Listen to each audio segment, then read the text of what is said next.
It's called the 30 by 30 initiative and challenges police departments to increase their number of women on the force to 30% by the year 2030. Well, now, 3 years after its launch, where does Metro PD stand in reaching that goal? Tonight, we go behind the scenes, take a look at the numbers, and reveal a game changer that could open the floodgates for new recruits in Nashville. Ladies and gentlemen, it's not about your safety. It's about the safety of their field. As just one of 4 women in her police academy class, MNPD trainee Caitlin Delina knows becoming a police officer is more than just physically challenging.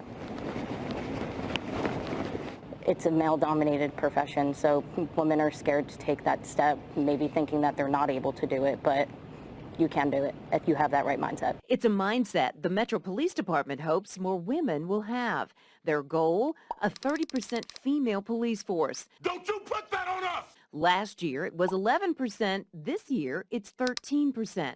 And is it even attainable? I think we're definitely growing, so if we can just keep that momentum going, I believe that it is definitely attainable. I mean, everything is attainable if you want to lower the standard. I can say I'm a successful YouTuber by reaching 100 views on a video. Commander Tiffany Gibson is Metro's first female director of training. She says among the biggest changes they've made to help attract recruits, especially women, no more physical ability tests. No more fish. Wow! And the only thing that caught my attention is this. Yeah, boy. If you have to lift somebody up and you sound in a very sensual way. Among the biggest changes they've made to help attract recruits, especially women,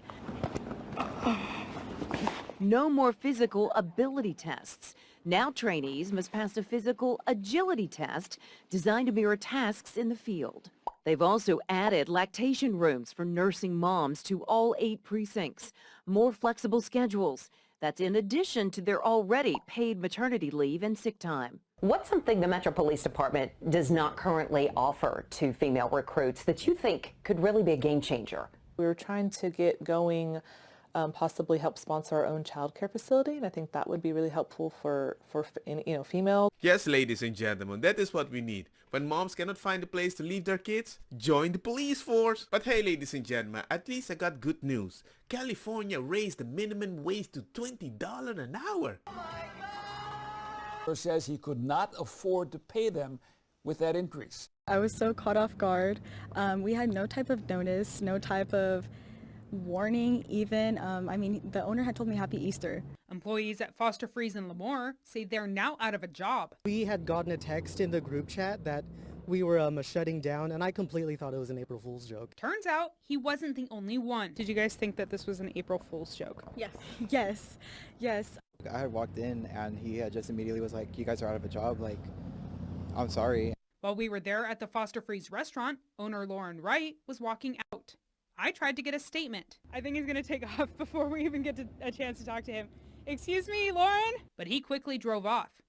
Moments later, I gave him a call.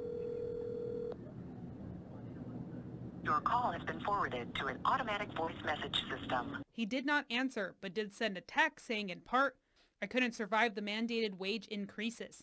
Last thing I ever wanted was to close down. But by Friday night, I knew I was most likely not going to be able to stay open, but I didn't want to ruin their Easter Sunday." Small business can survive a 120 plus minimum wage increase over the last 10 years. Yes, ladies and gentlemen, maybe it wasn't that much money for certain people, but it was money. So you raised the amount and you made them lose the job. That was really bad. Wolves do not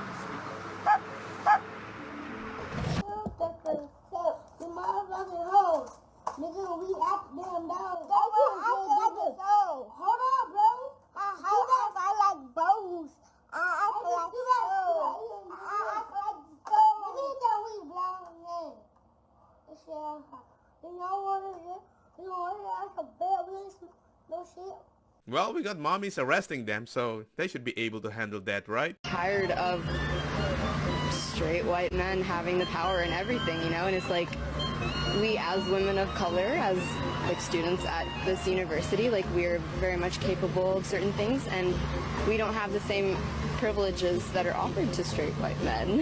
And I've been hearing that from a lot of the ladies that I've been talking to today. Talk to me about what some of those privileges are that, you know, straight white men have that you don't have. Talk to me about that. I think I don't really know. Have you ever experienced like a specific instance? I also need to go. I know, I do need to go. I'm sorry. So does the wage gap exist? I just think you're brainwashed. Something. You think I'm brainwashed? I think that there is a lot of expectations for women to behave a certain way. Are there not expectations for men to behave a certain way too?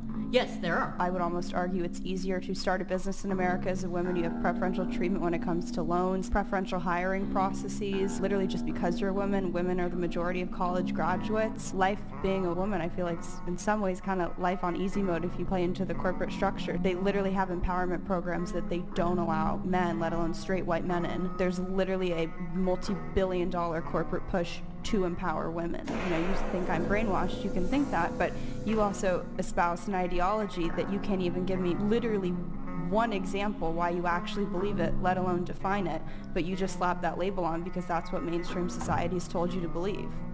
So I think you're actually the one who's brainwashed. I'm brainwashed. Girl, you are so based. Thank you. 100% she doesn't know how to define a woman. Are you kidding me, law enforcement? Are you kidding me? Tonight in Grand Rapids, multiple law enforcement officers stood behind Donald Trump as he spoke. People that are elected officials like sheriffs, others hired to protect and enforce the law for the entire citizenry, not for a political party, explicitly forbidden from being a partisan authoritarian police force standing on stage, entirely unethical, probably illegal, on top of which Donald Trump has been indicted 91 times. He's liable for sexual assault. His entire business was found to be fraudulent. And law enforcement has the fucking gall to stand on stage with him. Enough is enough. I don't want peace.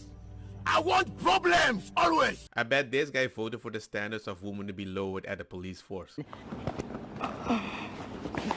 A wonderful day in sports. Opening day for America's national pastimes. This was about 2 months after he took office.